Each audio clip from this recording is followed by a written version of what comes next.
जय जय श्री चैतन्य जय नित्यानंद।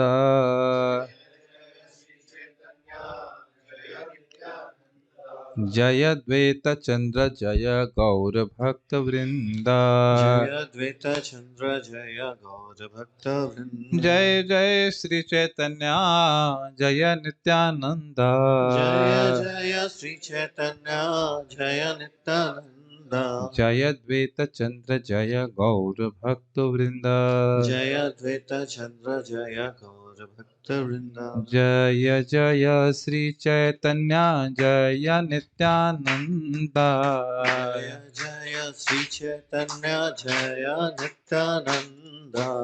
जय द्वैत चंद्र जय गौर भक्त वृंदा।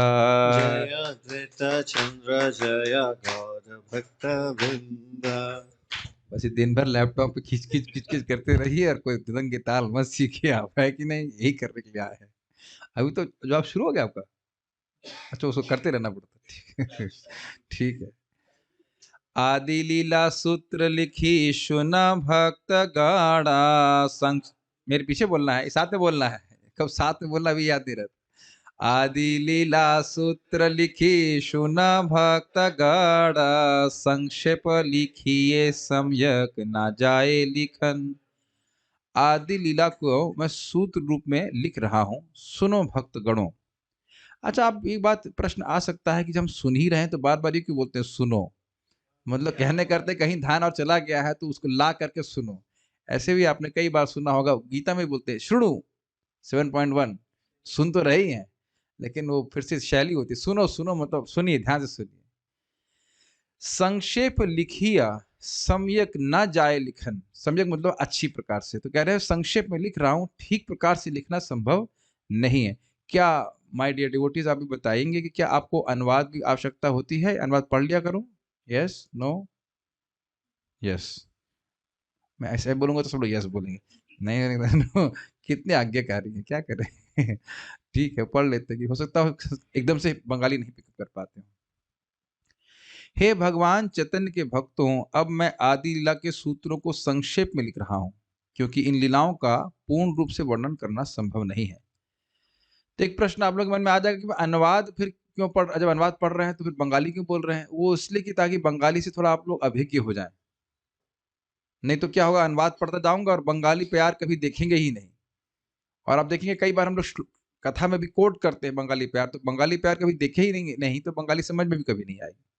तो इसलिए उधर भी दोनों चीज पढ़ रहे हैं और उससे आप समझने का प्रयास करें, और काफी कुछ समझ में आने लगा सुनते हुए। कोनो वांछ पूरण लागी व्रजेंद्र कुमार अवतीर्ण हैते मने करीला विचार। पहले इसका अनुवाद पढ़ के फिर इसको समझाता हूँ। अपने मन की एक विशेष इच्छा पूरी करने के लिए ब्रजेंद्र कुमार भगवान कृष्ण ने भली भांति विचार करने के बाद इस लोक में अवतरित होने का निश्चय किया। देखिए, कोनो वांछा कोई इच्छा थी, पूर्ण लागी पूर्ण करने के लिए, व्रजेंद्र कुमार गोलोक विहारी कृष्ण की इच्छा हुई, कोई इच्छा थी जो पूर्ण करना चाहते थे। अवतीर्ण हाइते मन करीला विचार, इसलिए अवतीर्ण होने के लिए उनके मन में विचार आया कि मुझे अवतीर्ण होना चाहिए। क्या इच्छा थी बताएंगे। आगे अवतरिला ये गुरु परिवार संक्षेप कहे कहिए कहा ना जाए विस्तार।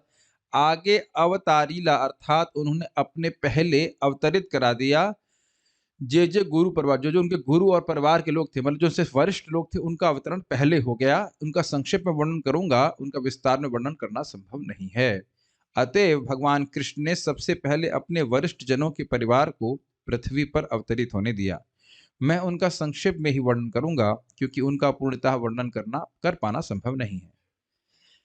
उनका नाम रख रहे हैं श्री शचि जगन्नाथ, श्री माधव पुरी, केशव भारती और श्री ईश्वर पुरी। अद्वैत आचार्य आर पंडित श्रीवास, आचार्य रत्न विद्यानिधि ठाकुर हरिदास। सबके नाम यहाँ पे बताए गए हैं। भगवान श्री कृष्ण ने चैतन्य महाप्रभु के रूप में प्रकट होने के पूर्व इन भक्तों को अपने से पहले प्रकट होने का आग्रह किया। आग्रह किया मतलब पहले आप प्रकट होइए फिर मैं होऊंगा। श्री सची देवी ये कौन है? महाप्रभु की माँ, जगन्नाथ मिश्र उनके पिता, माधवेंद्रपुरी ये गौड़ीय वैष्णव परंपरा कहा जाए तो उसके, जिसमें राधा कृष्ण की उपासना ही परम मानी जाती है, तो उसके उसके पहली जो राधा कृष्ण की उपासना है वो श्रीपाद माधवेंद्रपुरी से ही शुरू हुई। तो ये माधवेंद्रपुरी इनके परम गुरु थे। चैतन्य महाप्रभु के गुरु हुए ईश्वरपुरी पाद और उनके गुरु थे माधवेंद्रपुरी पाद। केशव भारती उनके सन्यास गुरु थे, सन्यास दिया था। ईश्वरपुरी उनके गुरु थे, दीक्षा गुरु कह सकते हैं, जिनसे उन्होंने गया में जाके दीक्षा लिया था। किसने? महाप्रभु ने। अद्वैत आचार्य जी के बारे में सब जानते ही हैं। श्रीवास पंडित नारद जी के अवतार। आचार्य रत्न भूल गया मैं, चंद्रशेखर आचार्य, इनके घर में महाप्रभु ड्रामा किए थे, रुक्मणी माता जी बन गए थे। हाँ, बड़ा इंटरेस्टिंग है उस ड्रामे की कहानी, बड़ी इंटरेस्टिंग है कि बोले कि कल मैं लक्ष्मी के रूप में ड्रामा को क्या बोलेंगे, नाटक करेंगे, और जिसकी इंद्रियां संयमित हैं बस वही इस नाटक को देखने आएगा। तो अद्वैत आचार्य जी पहले हाथ खड़ा करते, भाई मेरी तो इंद्रिय संयमित नहीं है, मैं नहीं आ पाऊंगा। श्रीवास ठाकुर जी भी कहे कि मेरी इंद्रिय संयमित है, मैं नहीं आ पाऊंगा। तो फिर महाप्रभु कह रहे अब तुम लोग नहीं आओगे तो मेरा ड्रामा देखेगा कौन? तो मेरी कृपा से तुम लोग सबकी इंद्रिया एकदम सहमित हो जाएंगे योगी की तरह, तो कोई दिक्कत नहीं, तुम सब लोग आओ। बड़ा रुचिकर है ये चैतन्य भागवत में, बड़ा सुंदर वर्णन है, मुझे बड़ा अच्छा लगता है, बहुत अच्छा लगता है। उसमें श्रीवास ठाकुर, हरिदास ठाकुर जी, आप सोचिए कितने गंभीर भक्त सोचते होंगे आप, वो भी एक हवलदार बन के आते हैं ड्रामा में, ए सब लोग सावधान हो जाओ, सावधान हो जाओ, खबरदार खबरदार से करके। और वहां पे अद्वैत आचार्य जी ऐसे ऐसे करके, ऐसे अपनी आंखें ऐसे भवों को घुमा करके ऐसे करके इधर से उधर जा रहे हैं, उधर से इधर जा रहे हैं, ऐसे करके इतना आप लोग को लग रहा होगा कि तो बड़े गंभीर है, लेकिन बहुत कौतुकी हैं, बहुत कौतुकी हैं, बहुत आनंद लेते हैं। हमें महाराज बता रहे थे कि भाई इन्हीं श्रीवास ठाकुर के घर में कीर्तन होता और चंद्रशेखर आचार्य के घर में भी, दोनों जगह होता। तो अब उसमें वो एक दूसरे पे गिरे जा रहे हैं भगवान परम सत्य, सत्यम परम धीमहि, लेकिन कहीं इधर कोई कहाँ गिर रहा है किसी को पता ही नहीं चल रहा है, पछाड़ पछाड़ कर खा के गिर रहा है। तो इस सब इन लोगों को पहले उनका विद्यानिधि अर्थात पुंडरीक विद्यानिधि अर्थात वृषभानु जी के अवतार, और ठाकुर हरिदास तो आप जानते हैं, हरिदास ठाकुर जी का अवतरण पहले कराया। श्रीहट निवासी श्री उपेंद्र मिश्र नाम, वैष्णव पंडित धनी सद्गुण प्रधान। श्रीहट के निवासी थे जिनका नाम था उपेंद्र मिश्र। वो महान वैष्णव थे, पंडित थे, धनी थे और सद्गुणों में प्रधान थे। तो बहुत स्पष्ट है। गौर गणोदेश दीपिका में उपेंद्र मिश्र को पर्जन्य नामक गोपाल कहा गया है। पूर्व काल में जो व्यक्ति कृष्ण के पितामह थे वे ही श्रीहट में उपेंद्र मिश्र के नाम से प्रकट हुए और उनके 7 पुत्र हुए। इसको हम थोड़ा पढ़ेंगे पूरी तरह से, नहीं तो समझ में नहीं आएगी बात। इस श्रीहट किधर है? कुछ मैं तो कभी बंगाल नहीं गया। अच्छा, बांग्लादेश में? ओ ओके ओके, आप लोग सब देखे हुए, सुना हुआ, देखो मैं तो सुना नहीं। वे श्रीहट जिले के ढाका दक्षिण ग्राम के निवासी। ओके, ढाका तो स्पष्ट है, ढाका के साउथ की तरफ। अब भी उस भूभाग में ऐसे अनेक निवासी हैं जो अपने आप को श्री चैतन्य महाप्रभु के मिश्र परिवार से संबंधित बतलाते हैं। वो हमारे कहाँ गए? शिवम मिश्र वो भी कहीं ना कहीं कनेक्शन होगा। अच्छा, एक दो मिश्र तो हमारे ग्रुप में आ जाते हैं। क्या नाम था? अनूप मिश्रा और मिश्र थे, और इधर शिवम मिश्रा। इनका भी कहीं ना कहीं संबंध होगा। मैं उसको बहुत मजाक करता था, तुम्हारा भी कहीं ना कहीं संबंध होगा महाप्रभु से। तो ये महाप्रभु की कौन है उपेंद्र मिश्र? बताइए, क्या समझ में आए? पितामह, उनके बेटे जगन्नाथ मिश्र और उनके बेटे हुए चैतन्य महाप्रभु। ये सब सुनना बहुत जरूरी है। मैं इसमें बहुत खुश हूँ, जूम के माध्यम से कम कुछ भक्तों को तो हम ठीक ठीक प्रकार से कुछ कुछ ट्रेनिंग दे पा रहे हैं। नहीं तो पूरा जीवन निकल जाएगा, यही नहीं मालूम चलेगा कि उपेंद्र मिश्र है कौन। एक हफ्ते में एक क्लास कहीं देनी हो तो बताइए क्या सिखा देंगे आप? किसी भी सब्जेक्ट में आप क्या सिखा दोगे? केवल भक्ति की बात छोड़ दीजिए, फिजिक्स केमिस्ट्री की एक क्लास हो कुछ भी हवा नहीं लगेगा ना। नियमित क्लास होती तब तो कोई सब्जेक्ट समझ में आता है ना। तो इस बारे में बहुत प्रसन्न हूं कि हम धारा व प्रवाह कुछ पढ़ पा रहे हैं, सीख पा रहे हैं, काफी कुछ सीखने को मिलेगा।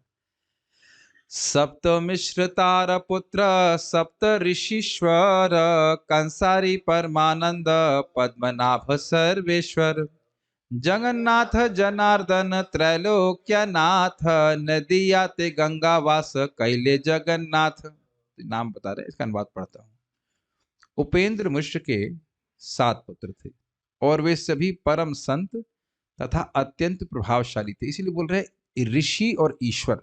ऋषि मतलब संत साधु थे और ईश्वर मतलब प्रभाव देने वाले। ईश्वर मतलब भगवान ही दीजिएगा, बड़ा उनका प्रभाव था। उनके नाम हैं कंसारी, परमानंद, पद्मनाभ, सर्वेश्वर, जगन्नाथ, जनार्दन, त्रैलोक्यनाथ। तो ये किसके पुत्र हैं? Upendra Mishra. Just to keep you awake I am asking this questions. तो हो सकता है नींद आ रही तो माइंड ब्लैंक हो जाए। किसके पुत्र थे? किसके पुत्र थे? पुत्र थे क्या था? तो ऐसा नहीं होना चाहिए, सब लोग एक्टिव रहिए। मैं समझता हूँ कि क्लास के पहले एक हर्बल टी का सेशन भी होना चाहिए, या आवश्यक है कि बगल में रखते हैं हॉट पॉट में, जब नींद आए तो थोड़ा सा पी लेना चाहिए, तब तो नींद नहीं आएगी। प्रसाद के बाद तो नींद की संभावना रहती है, इसलिए हम फास्ट कर रहे हैं क्लास की, सोने से आंख इससे पहले लगे तुरंत कुछ बोलना हो जाए, ठीक है। 5वें पुत्र जगन्नाथ मिश्र ने गंगा नदी के तट पर नदिया नामक स्थान में रहने का निश्चय किया। आप में से कितने लोग मायापुर एक बार गए हैं? एक बार कम से कम। आप कभी नहीं गए? गए का मतलब मैं गए, आप गई पूछना चाहता, आप कभी नहीं गए? आप लोग भी नहीं गए? अब तो बनता है, आप भी नहीं गए? चलो ठीक है, सोचते हैं। चलो, मुझे तो जो सामने दिख रहे उन्हीं को लेके जा रहा हूँ मैं ठीक। अगर किसी माता जी को जाना होगा तो उसकी मम्मी साथ में जाना चाहिए ऐसे नहीं लेके जाएंगे, ठीक है कि नहीं? मम्मी की एटलीस्ट मम्मी हो, पापा हो, कोई से कोई एक व्यक्ति हो तब चल सकते हैं, या फिर पति हो ऑब्वियसली, मतलब तो ले जाना पड़ा। एक्चुअली बहुत अच्छा स्थान है सही में। आज तक मायापुर में हम कभी गंगा स्नान नहीं किए, बड़ा मतलब दुख लग रहा है। आज तक गया तो कई बार, लेकिन आज में करके कुछ ऐसा घाट नहीं पहुंचा, मतलब वहां नहीं। अभी भी बहुत सुंदर स्थान है मायापुर, बहुत नेचुरल है, बहुत अच्छा है।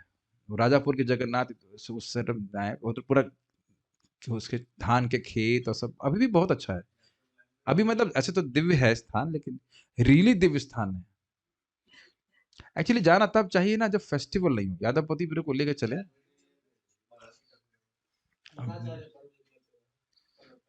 तो ऐसे तो बहुत मुश्किल होगा, बट वैसे जानने वाला है। इतनी जल्दी कैसे क्या होगा मुझे नहीं पता, लेकिन जाना चाहिए।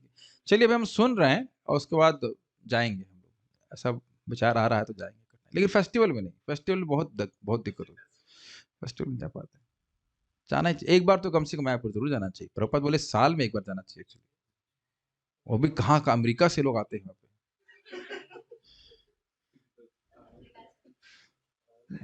ठीक है, हाँ अमेरिका से तो आए, लेकिन हाँ चलिए जो भी है, लेकिन एक्चुअली महाप्रभु का स्थल एक बार जरूर जाना चाहिए। क्या है वो? ब्रज गौड़ गौड़ भूमि, क्या श्लोक है वो? मन में याद। श्री गौड़ मंडल भूमि जेबे जाने चिंतामणि से तार होए ब्रज भूमि वास। तो जो समझता है कि महाप्रभु की जो भूमि है गौर भूमि, ये चिंतामणि है, तो उसको ब्रजभूमि में वास प्राप्त होता है। इन सब का अर्थ भी बड़ा अद्भुत है, पता नहीं क्या कहना चाहते हैं, गंभीरता से सोचा तो वट एवर।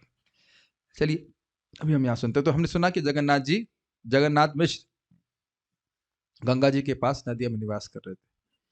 जगन्नाथ मिश्र वर पद्म विपुरंदर नंद वसुदेव रूप सदगुण सागर। जगन्नाथ मिश्र वर महान ब्राह्मण थे और उनकी पदवी थी पुरंदर। पुरंदर उनका पदवी उपाधि। हाँ। नंद वसुदेव के समान उनके वह सदगुणों के सागर थे, भगवान के पिताजी हैं। जगन्नाथ मिश्र को पुरंदर उपाधि मिली थी। वे नंद महाराज तथा वसुदेव की ही भांति समस्त सद्गुणों के सागर थे। तार पत्नी शची नाम पतिव्रता सती, जार पिता नीलांबर नाम चक्रवर्ती। तो उनकी पत्नी थी, उनका नाम था शची देवी, जो पतिव्रता थी और सती थी। सती मतलब चेष्ट। जिनके पिता नीलांबर चक्रवर्ती नाम के व्यक्ति थे। किनके पिता थे? शचिदेव के। तो चैतन्य महाप्रभु के नाना का नाम बताएं। क्विज का क्वेश्चन, इजी क्विज। अभी आंसर अभी 100%। उनकी पत्नी श्रीमती शची देवी सती स्त्री थी और अत्यंत पतिव्रता थी। शची देवी के पिता का नाम नीलांबर था तथा उनका कुल नाम चक्रवर्ती था, मतलब सरनेम। क्योंकि हो सकता है कि गोलोक के एंट्रेंस में महाप्रभु पूछ लें, मेरे नाना का नाम बताओ। नाना का नाम तो सुना नहीं, ठीक है वापस जाओ। पहले सीख के आओ, नाना का नाम बताओ जल्दी से। नहीं, मैंने इसीलिए पूछा महाप्रभु। महाप्रभु के रूप में नाना का नाम बताओ, ये कहते कहते उग्रसेन नाना थे।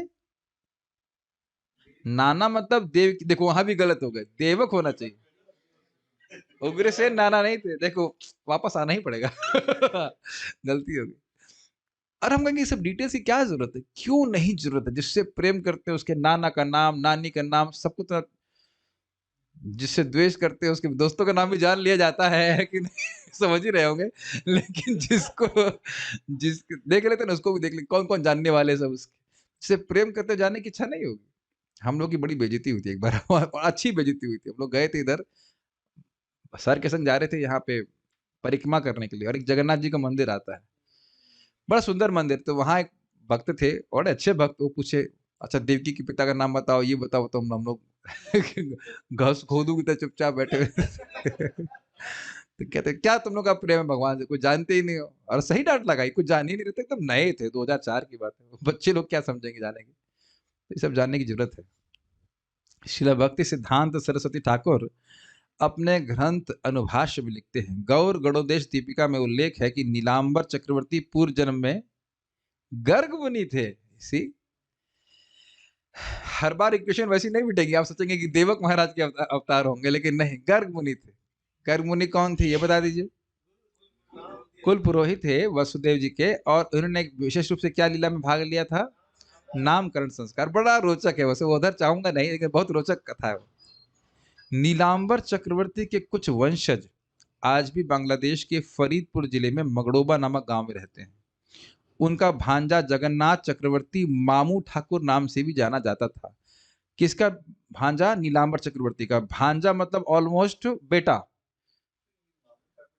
हाँ, वही मामू ठाकुर याद आ रहा है। नीलांबर चक्रवर्ती के भांजे मतलब बेटे मान के चलिए, तो उनके भांजे महाप्रभु के मामू लगेंगे, इसलिए उनको मामू ठाकुर कहा जाता है।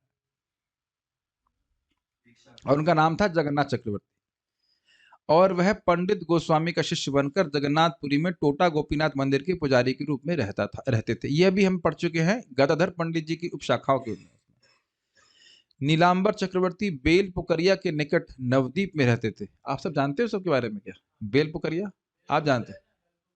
बेल पुकर, बेल पुकर मतलब कुछ इसका अर्थ था कि बेल के पेड़ होंगे वहां पे, पोखर से। हाँ, ओके ओके ओके, ठीक है। यह बात प्रेम विलास ग्रंथ में उल्लिखित है। चूंकि वे काजी के मकान के निकट रहते थे, इसलिए उस काजी को भी चैतन्य महाप्रभु का मामा माना जाता था। ये काजी वही है चांद काजी जिसको महाप्रभु उद्धार किए थे। बड़ा ये चैतन्य चेतावनी बड़ा सुंदर प्रसंग आएगा। वह काजी नीलांबर चक्रवर्ती को काका या चाचा कहता था। कोई व्यक्ति काजी के मकान को वामन पुकुर से पृथक नहीं कर सकता, क्योंकि आज भी काजी की कब्र वहां विद्यमान है। ये मैंने देखा है। जी हाँ, आप लोग तो मेरे साथ गए थे। हाँ ठीक है। पहले यह स्थान बेल पुकरिया कहलाता था और अब वामन पुकुर कहलाता है। पुरातत्व की साक्ष्यों से ऐसा निश्चित हो चुका है। वैसे आप लोग नाम नोट कर सकते हैं, हो सकता हो कि गूगल बाबा कुछ बता दे। तो क्या कह सकते हैं, ठीक है। उसके बाद आप बता रहे हैं आगे। अब इनके बड़े भाई के बारे में। बड़े भाई मतलब दूसरे एंगल से। राड़ देशे जन्मिला ठाकुर नित्यानंद, गंगादास पंडित गुप्त मुरारी मुकुंद। अब इन लोगों के नाम कुछ चढ़ रहे होंगे मन में, क्योंकि पहले सुना हुआ है, फिर से बार बार नाम आ रहे हैं। राड़ देश में यानी जहां, उस स्थान में जहां गंगा नहीं बहती है, जन्मिला ठाकुर नित्यानंद, नित्यानंद ठाकुर अर्थात नित्यानंद प्रभु का जन्म हुआ। और कौन? गंगादास पंडित, मुरारी गुप्त और मुकुंद। इन सब की संग महाप्रभु की बहुत सुंदर सुंदर लीलाएं हुई। लेकिन अब इसको यहाँ व्याख्या करूंगा तो थोड़ा सा हम डिफ्लेक्ट हो जाएंगे, तो उसको वहां पे नहीं कर रहे। राड़ देश बंगाल का वह भाग है जहां गंगा दिखाई नहीं पड़ती। मैंने क्या बोला, बंगाल बोला है, गंगा बोल दिया। हाँ, उसी राड़ देश में नित्यानंद प्रभु, गंगादास पंडित, मुरारी गुप्त तथा मुकुंद ने जन्म लिया। इसमें स्टेशन के बारे में बता रहे हैं, वहां कुछ और ये क्या है?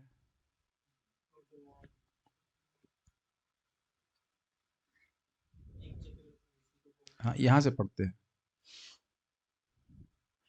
पहले बताया गया कि एक चक्र है कहाँ पे, एक सिर्फ गांव के बारे में बता रहे हैं। वीरचंद्रपुर तथा वीरभद्रपुर नामक अन्य गांव इसी गांव के क्षेत्र में बसे हैं।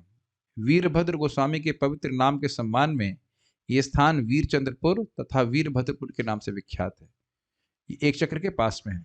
बंगाल वर्ष में एक चक्र गांव के मंदिर पर बिजली गिर गई, अतएव यह मंदिर अब भग्न अवस्था में है। इसके पहले इस स्थान पर ऐसी कोई दुर्घटना नहीं हुई थी। इस मंदिर के भीतर, ध्यान से सुनिए, इस मंदिर के भीतर श्री नित्यानंद प्रभु द्वारा स्थापित श्री कृष्ण के विग्रह हैं। इन विग्रह का नाम बंकिम राय या बांका राय, और बांका का मतलब होता है टेढ़ा, है ना? आपने अभी देखे? मैं देखा नहीं उनको, मैंने सुना कि बहुत सुंदर है बांका राय। अच्छा, बंकिम राय के दाहिने चलेंगे, एक चक्र भी जाएंगे, ठीक है। नेट पे है इसकी इनकी फोटो बांकी राय। बंकिम राय के दाहिनी ओर जहानवा नित्यानंद प्रभु की पत्नी है ना, और बाईं ओर श्रीमती राधा रानी के विग्रह है। दाएं दाएं दाएं तरफ, दैट मीन्स दाएं, राइट साइड, दाएं तरफ में जहानवा, बाएं तरफ राधा, ठीक है। इस मंदिर के पुजारी बतलाते हैं कि नित्यानंद प्रभु बांका राय के शरीर के भीतर प्रविष्ट हो गए, और इसलिए जहानवा माता की मूर्ति बाद में बांका राय के दाईं ओर रख दी गई।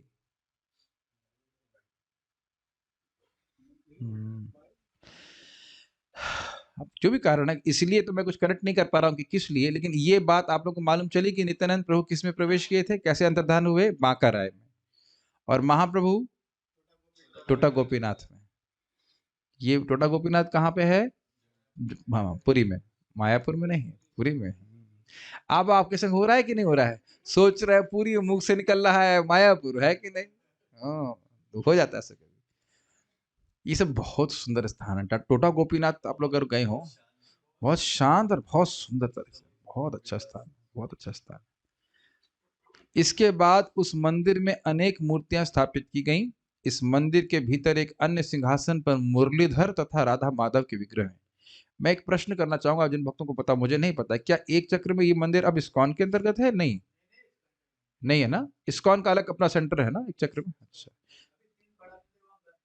3 बड़े मंदिर बन गए। इस्कॉन का भी काफी बड़ा मंदिर है। अच्छा, और वही, अरे शांतिपुर में खिचड़ी खिलाते हैं अद्वैताचार्य जी के आविर्भाव दिवस पे, नहीं? नहीं, खिचड़ी जो बढ़ती है महादेवपुरी पाद के डिसअपियरेंस डे पे उससे। अच्छा अच्छा अच्छा, ठीक है। बहुत कम से कम सुना 30-30 हजार लोग जो है वहां पे प्रसाद पाते हैं खिचड़ी का। हाँ, 25 से बड़ा अच्छा लगता है। मैंने सुना भी कि खिचड़ी वहां पे खाएगा तो कृष्ण प्रेम प्राप्त होगा, ऐसा कुछ है ना, है ना?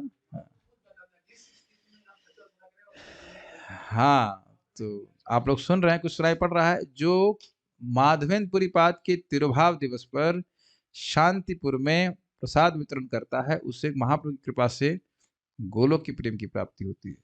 तो अब देखते हैं कैसे क्या होता है, महाप्रभु क्या करते हैं। इस मंदिर के भीतर एक अन्य सिंहासन पर मुरलीधर तथा राधा माधव के विग्रह हैं। एक अन्य सिंहासन पर मुनि मनोमोहन, वृंदावन चंद्र तथा गौर निताई के विग्रह हैं। मनमोहन होना चाहिए, मनोमोहन तो नहीं होगा, मनोमोहन है, ठीक है। किंतु नित्यानंद प्रभु ने बांकी राय की विग्रह की ही स्थापना मूल रूप से की थी। तो ये सब बातें हम लोग को काफी कुछ मालूम चल रही हैं। मंदिर के पूर्व में घाट है, जो यमुना कही जाने वाली एक नदी के तट पर स्थित कदम खंडी के नाम से विख्यात है। तो कुछ बातें कान में टिकनी चाहिए, आप वहां जाएंगे तो कम से कम याद रहे कदम खंडी क्या है। आप लोग देख के आए होंगे, हम तो आज तक कभी देखे नहीं। आप लोग देखे हैं सब? नहीं देखे, ठीक है। कहा जाता है कि बांका राय का विग्रह जल में तैर रहा था। That's interesting. ये पत्थर से बने हैं मेरे ख्याल से, स्टोन से बना विग्रह है। अब जल में तैर रहा था, देखने कितना अद्भुत है सब। अच्छा, तो आप लोग नेट पे सर्च कर लीजिएगा, आप लोग के सर्च करने के लिए बहुत अच्छा विषय है, ब्रह्म जिज्ञासा, कि बांके राय कौन है, कैसे हैं, तो आप नेट कर सर्च कीजिएगा। तो बांका राय का विग्रह जल में तैर रहा था। That's interesting, is it not? जिसे नित्यानंद प्रभु ने उठाकर इस मंदिर में स्थापित किया था। फिर वीरचंद्रपुर गांव में भड्डापुर भड्डापुर के स्थान है, भड्डापुर नामक स्थान में, जो लगभग आधा मील पश्चिम में है, एक नीम के पेड़ के नीचे श्रीमती राधा रानी का विग्रह पाया गया। इसलिए बंकिमपुर राय की राधा रानी भड्डापुरेर ठाकुरानी अर्थात भड्डापुर की मालकिन कहलाती है। और देखो, भगवान श्रीमती राधा रानी भी ऐसा नाम स्वीकार भी कर लेती है। अब जो भी मतलब विग्रह तो कहीं भी पाया जा सकता है, क्या दिक्कत है? तो वो वृंदावन नहीं है क्या? हाँ। एक अन्य सिंहासन पर बांका राय की दाईं ओर योग माया का विग्रह है। इस तरह ये मंदिर तथा मंदिर की दीर्घा ऊंचे स्तंभ पीठ पर स्थित है। कि दीर्घा दीर्घा क्या होता है हम नहीं समझा रहे। प्लिंथ है, लेकिन इसका मतलब क्या है हम नहीं समझा रहा।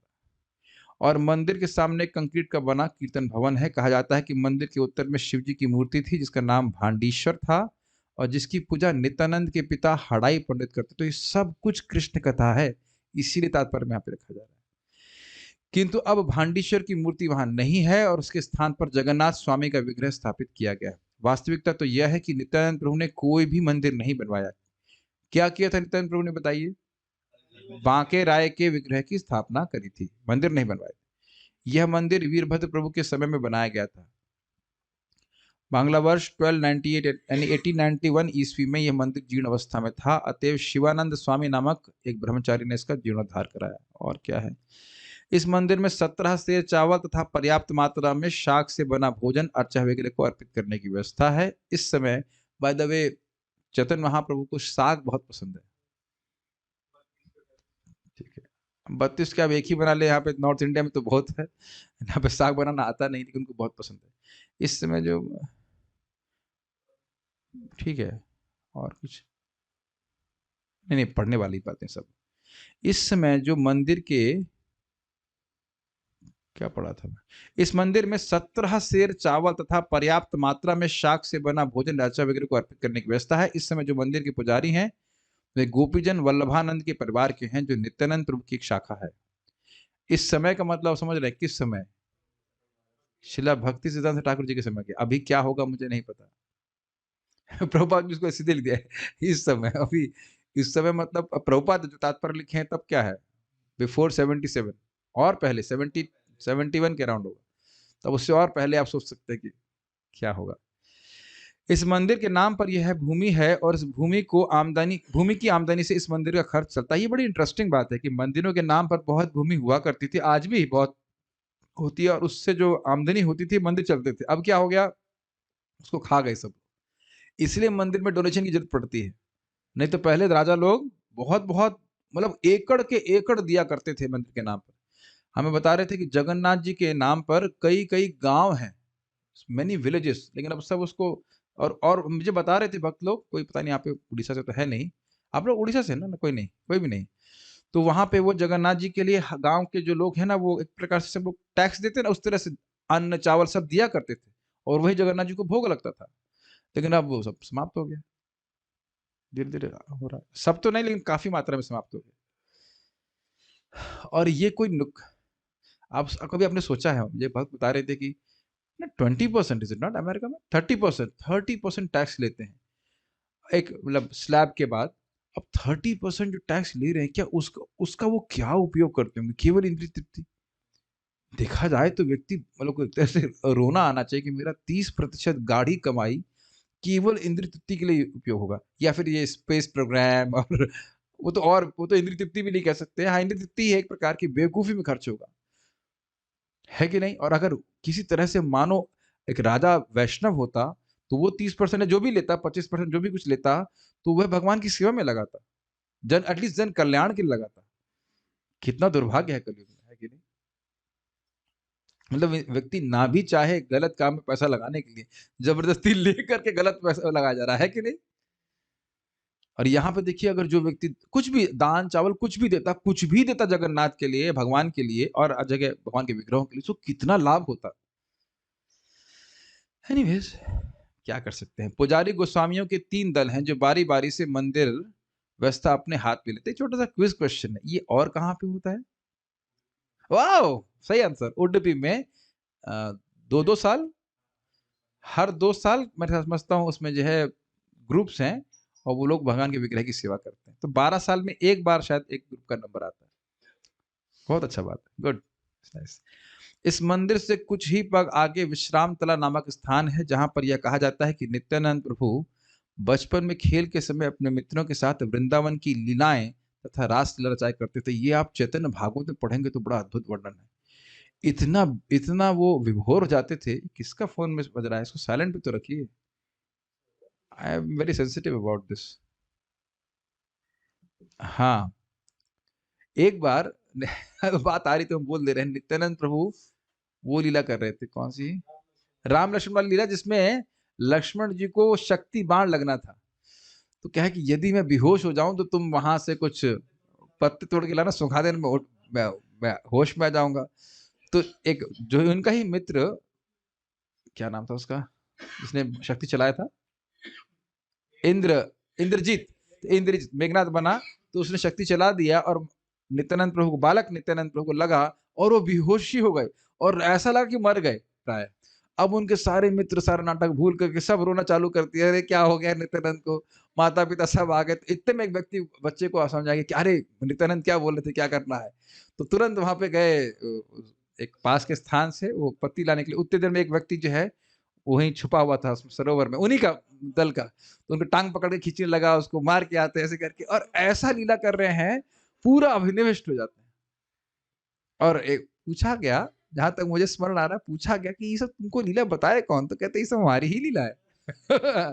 बहुत। और ऐसे ही आगे जाके आप चौथे चेतावनी में सुनेंगे कि महाप्रभु इस प्रकार की लीला करते हैं, बड़ा इंटरेस्टिंग है। मंदिर के निकट आमली तला या इमली तला नामक स्थान है, जिसका यह नाम इसलिए पड़ा क्योंकि वहां पर एक विशाल इमली का वृक्ष है। हमारे भी पास में इधर इमली तला है।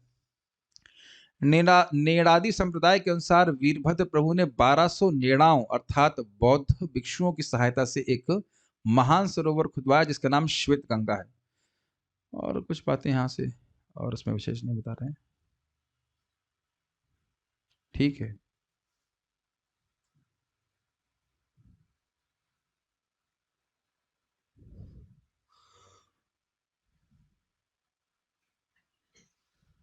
आगे उसको छोड़ दे रहे हैं। हाँ, एक इंटरेस्टिंग बात है, कुछ ये कृष्णदास वृंदावन के चिड़िया कुंज से संबंधित थे, बहुत सारे नाम दिए उन्हें। उसके एक स्थान के बारे में बता रहे हैं।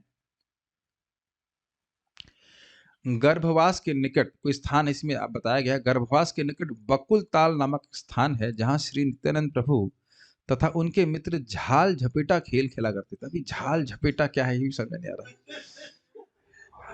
पकड़ा पकड़ी ही समझ में आ रहा है। यहाँ पर बकुल का एक अद्भुत पेड़ है, क्योंकि उसकी सारी शाखाएं और उप शाखाएं सर्प के फनों जैसी दिखती हैं। और बकुल का पेड़ की पत्तियां ऐसी तो नहीं दिखाई पड़ती हैं, लेकिन ये पत्ती वैसी दिखाई पड़ती है।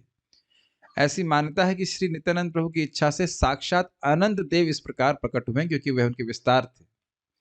यह वृक्ष अत्यंत पुराना है। कहा जाता है कि पहले इसमें 2 तने थे, किंतु नित्यानंद प्रभु के संगियों को एक तने की शाखाओं से दूसरी तने की शाखाओं पर कूदने में असुविधा होती थी, इसलिए नित्यानंद प्रभु ने कृपा करके दोनों तनों को मिलाकर एक कर दिया था।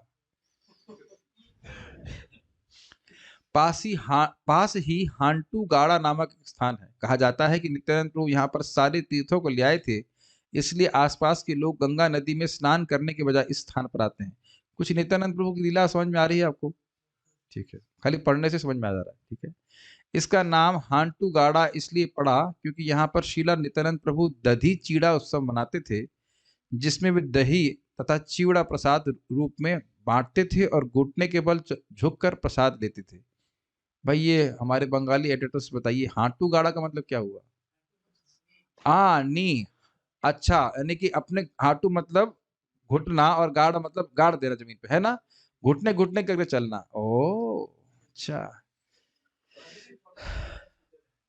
यानी दही दही चिवड़ा जो है वो घुटने घुटने करके चल खाते थे। इस स्थान का पवित्र सरोवर वर्ष भर जल से भरा रहता है। अभी आप बता ही रहते सरोवर है वहां पे, ठीक है। गोपाष्टमी के अवसर पर यहाँ एक विशाल मेला लगता है और नित्यानंद प्रभु के जन्मदिन पर भी एक बड़ा मेला लगता है। गौर गणोदेश देविका में बतलाया गया है कि हलायुद्ध बलदेव विश्वरूप तथा संकर्षण नित्यानंद अवधूत के रूप में प्रकट हुए। तो ये सब बातें आई, नित्यानंद प्रभु राढ़देश प्रकट हुए और उसके मन में सब बातें आ रही।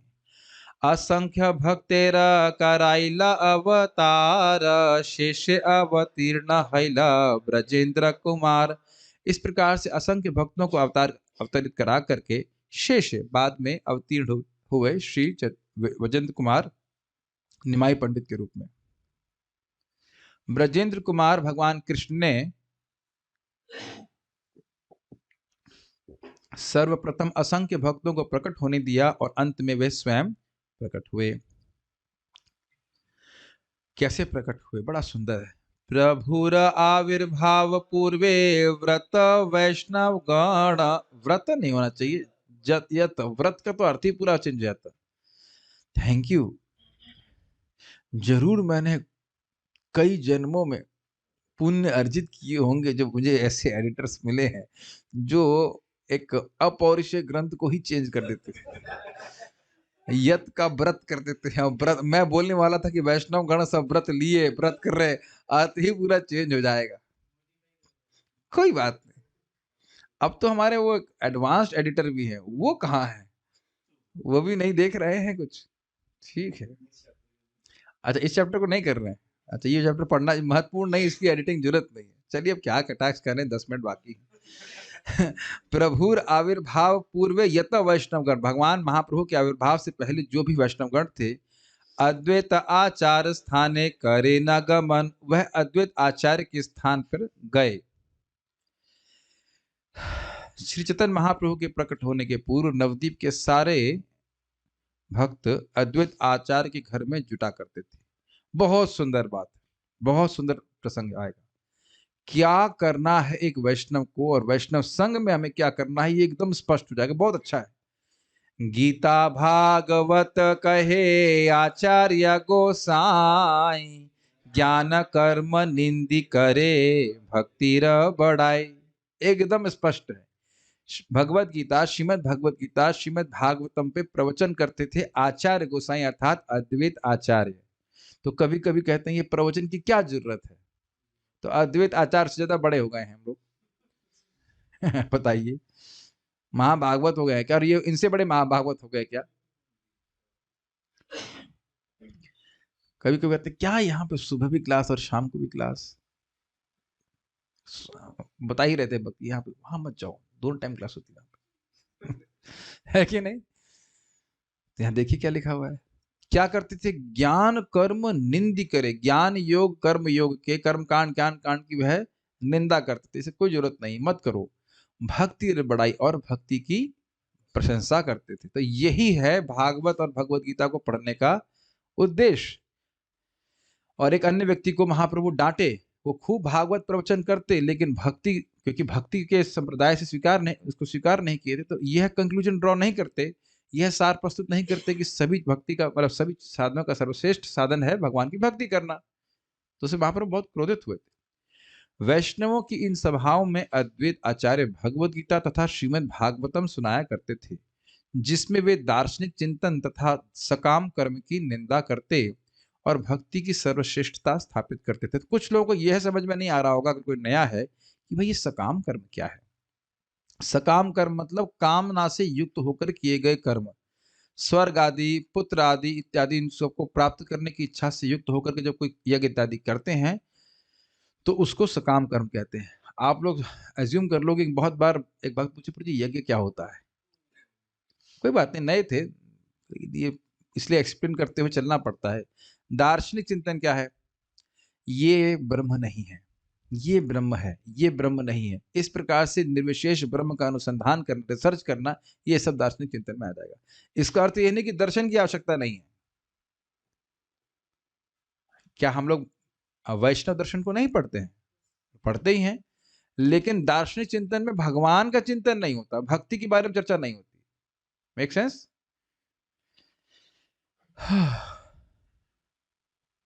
ओके, आगे पढ़ते हैं। सर्वशास्त्र कहे कृष्ण भक्तिर व्याख्यान, ज्ञान योग तपो धर्म नाही माने आन। वैदिक संस्कृति के सारे प्रामाणिक शास्त्र भगवान कृष्ण की भक्ति की व्याख्या से भरे पड़े हैं।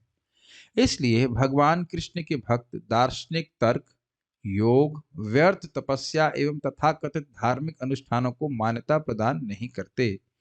वे भक्ति के अतिरिक्त अन्य किसी विधि को नहीं स्वीकार करते। तो ये बात समझ में आ रही है। सारे वेदों का कंक्लूजन है भगवान की भक्ति। वेदेश्च सर्वैर अहम एव वेद्यो। तो वेद का उद्देश्य भगवान को समझना, और भगवान को कैसे समझेंगे? भक्त्यम अभिजानाति, भक्ति के द्वारा। तो यानी कि वेद का तात्पर्य क्या हो गया? भगवान की भक्ति। बहुत इजी, मैथमेटिक्स की तरह। If A is equals to B and B is equals to C, that means A is equals to C. समझ में आ रहा है अभिरूप प्रभु? वेद का उद्देश्य क्या है? कोई नहीं बोलेगा, इनको बोलने दो। आलू का पराठा खाना। अभी क्या सुना आपने? वेद का उद्देश्य क्या है? हाँ तो ठीक है, भक्ति तो है। वेद का उद्देश्य आपने क्या सुना? वेदेश सर्वैर अहम एव वेद्यो। तो वेद का उद्देश्य क्या है? भगवान को जानना। भगवान कैसे जानेंगे? भक्ति के द्वारा। तो वेद का उद्देश्य क्या हुआ? भक्ति करो, भक्ति में प्रवृत्त कराओ और भगवान को जान लेना। ठीक है। देखिए, जो लोग कई साल से सुन रहे हैं उनके लिए कठिन नहीं है। जो एकदम से नया व्यक्ति होंगे तो उन्हें थोड़ी दिक्कत आएगी, इसलिए कभी कभी पूछ लेना होता है। मैं देखा परम पूज्य वृंदावन चंद महाराज भी ढूंढते हैं कोई नए व्यक्ति। उन्होंने कहा इन्हीं से क्यों, डायलॉग से क्यों पूछ रहे हैं? सबका ध्यान रखना होता है। व्यर्थ तपस्या में जरूर कहना चाहूंगा। एक भक्त हमारे आज सुबह में देखा, यहाँ के भक्त नहीं, मेरे मित्र हैं, स्वेटर नहीं पहन के आए। मैंने कहा क्यों नहीं पहन रहे? बीमार पड़ जाओगे। तो कुछ तपस्या भी तो करनी है। मैंने कहा भाई ये तपस्या करने के लिए कौन बोला आपको कि आप बीमार पड़ जाओ? अभी स्वेटर नहीं पहनने से आपकी भक्ति बढ़ती है तो ठीक है, लेकिन भक्ति तो नहीं बढ़ेगी ना। और स्वेटर है तो पहन क्या जाना चाहिए? ये नहीं, ऐसा नहीं करना चाहिए। इस तपस्या से कोई फर्क नहीं पड़ता। तपस्या भगवान का नाम जप है, भगवान का श्रवण कीर्तन आदि। तात्पर्य प्रभुपाद जी को बहुत सुंदर तात्पर्य। हमारा कृष्ण भावनामृत आंदोलन इसी सिद्धांत का अनुसरण करता है। आत्म साक्षात्कार के लिए हम कृष्ण चेतना अर्थात भक्ति के अतिरिक्त अन्य किसी विधि को मान्यता प्रदान नहीं करते और अदर कहीं पे मन हम लेके नहीं जाते। कभी कभी ज्ञान, योग, तप या धर्म मानने वाले लोग हमारी आलोचना करते हैं, किंतु सौभाग्यवश हम उनके साथ किसी प्रकार का समझौता करने के लिए तैयार नहीं है। अब ये बड़ा ध्यान से सुनिए। प्रभुपाद जी यह क्यों कह रहे हैं कि सौभाग्यवश हम समझौता नहीं करना चाहते?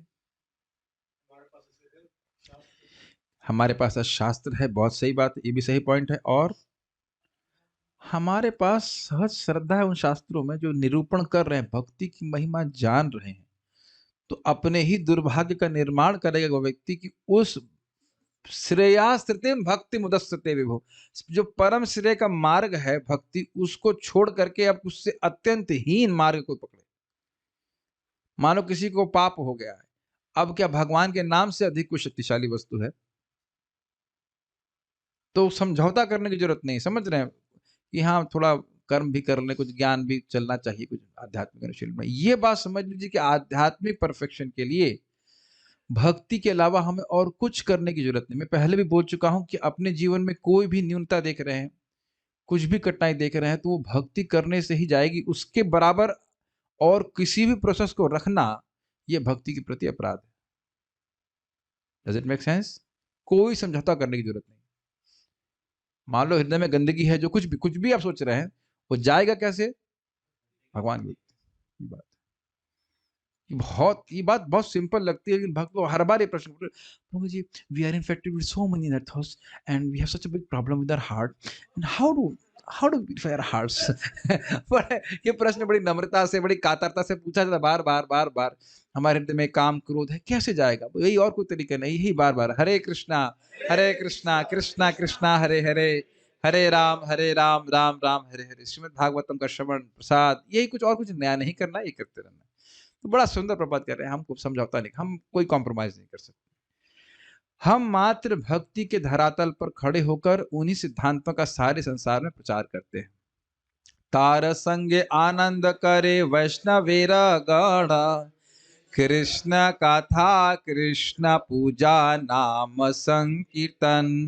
गाया जाए थोड़ी देर, नींद भागेगी। तार संगे आनंद करे वैष्णवेर गणा, कृष्ण कथा कृष्ण पूजा नाम संकीर्तन। तार संगे आनंद करे वैष्णवेरा गाना, कृष्ण कथा कृष्ण पूजा नाम संकीर्तन। एक बार और। तार संगे आनंद करे वैष्णवेरा गाना, कृष्ण कथा कृष्ण पूजा नाम संकीर्तन। एकदम बल देने वाला श्लोक है मेरे को। और बाकी दुनिया में चाहे कोई निंदा करे चाहे कुछ करे, यह श्लोक एकदम मुझे प्रेरणा देती है कि भाई यही सही ट्रेनिंग है, यही करना है, यही करना है, यही करना है। तार संगे, किनके संग? उनके संग में। किनके संग में? अद्वैत आचार्य के संग में। आनंद करे वैष्णव गण, एकदम स्पष्ट है। सारे वैष्णव का बड़े आनंद में रहते थे। क्या करते थे? कृष्ण कथा करते थे। और क्या करते थे? कृष्ण पूजा, मंगल आरती जाते ही है, एटलीस्ट दीपदान करते हैं, कुछ तो करते हैं भगवान की सेवा में। और नाम संकीर्तन। याद हो गए तीन साधन? कृष्ण कथा, कृष्ण पूजा और नाम संकीर्तन। ये तीन चीज करते थे, और कुछ करने की जरूरत नहीं, इसी में आनंद। बहुत अच्छा। और सब संग में हो रहा है। सारे वैष्णव अद्वैत आचार्य के घर में सदैव कृष्ण के विषय में बातें करने, कृष्ण की पूजा करने तथा हरे कृष्ण महामंत्र का कीर्तन करने में आनंद का अनुभव करते थे। तात्पर्य भी है, बहुत सुंदर तात्पर्य प्रभुपाद जी का। कृष्ण भावनामृत आंदोलन इन सिद्धांतों पर ही चल रहा है। ही इज फॉर अवधारणा, यही करना है और कुछ करना नहीं है। हमारे पास कृष्ण के विषय में चर्चा करने, कृष्ण की पूजा करने तथा हरे कृष्ण महामंत्र का कीर्तन करने के अतिरिक्त अन्य कोई काम नहीं रहता, और यही सबसे प्रमुख सेवा है। और आप देखेंगे प्राय इस्कॉन के केंद्रों में क्या करते हैं? संडे फीस्ट होता है, आरती में लोग आते हैं, पूजा देखते हैं, या मंगल आरती में आते हैं, जैसे भी समझ लीजिए। उसके बाद भाई भक्तों संग कीर्तन करते हैं, उसमें भी कीर्तन करते हैं, फिर कथा सुनते हैं, प्रसाद पाते हैं, खुश होकर चले जाते हैं और वो भक्त बनते जाते हैं। सभी का ऐसे तो हो रहा है कि नहीं? और जो पहली पहली बार आते हैं तो बिल्कुल ऐसे देखते रहते हैं क्या हो रहा है यहाँ पे। अनुभव है आप लोगों को आरती देखने की? क्या हो रहा है मंदिर मंगल आरती क्या? मुझे याद है जब पहली बार मंगल आरती आया तो मैं समझ नहीं पा रहा था कि वो दूसरी लाइन कहाँ लिखी हुई है।